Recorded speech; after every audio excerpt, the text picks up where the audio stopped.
Pemirsa, Gede Saputra alias De Abang, pria asal desa Temungkus Buleleng, diamankan jajaran Satreskrim Polsek Banjar. Pria berumur 32 tahun ini diamankan lantaran menganiaya Imadini Sastra yang tidak lain adalah kakeknya sendiri.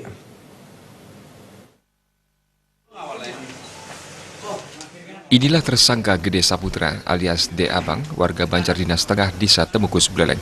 Pria tersebut diamankan jajaran Satreskrim Polsek Banjar. Perbuatan keji itu dilakukan tersangka lantaran sakit hati karena dituduh mencuri rokok. De Abang tega menganiaya kakeknya sendiri dengan cara melukai leher sang kakek hingga berdarah-darah pada akhir Januari lalu.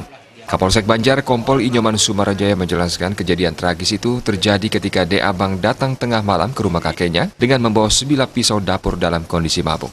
Setibanya di rumah sang kakek, tanpa diprovokasi, tersangka langsung menusuk sang kakek di bagian leher dan langsung kabur. Akibat kejadian tersebut, sang kakek mengalami luka robek di bagian leher dan dagu. Juga sebagai pelaku, akhirnya kita amankan di kantor Polsek Banjar sampai saat ini karena sudah terbukti pidananya, sehingga hari ini dia akan rilis bahwa memang ini pelakunya untuk melaksanakan yang melakukan penganiayaan di Desa Temungkus terhadap kakeknya sendiri. Itu yang bisa saya jelaskan untuk motifnya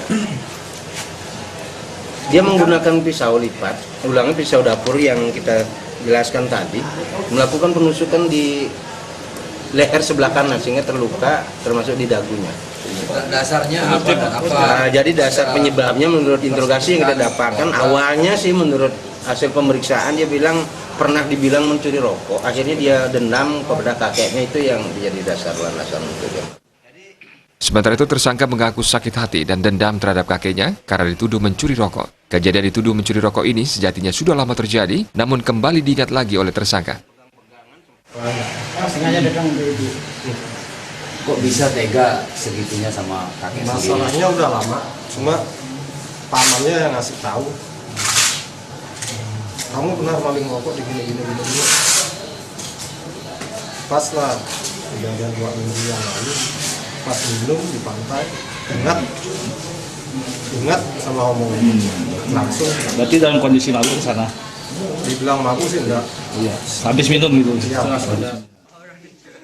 Akibat perbuatannya, tersangka dijerat dengan pasal 351 ayat 1 KUHP tentang tindak pidana penganiayaan dengan ancaman hukuman pidana paling lama 2 tahun 8 bulan penjara. Komang Yuda, Bali TV.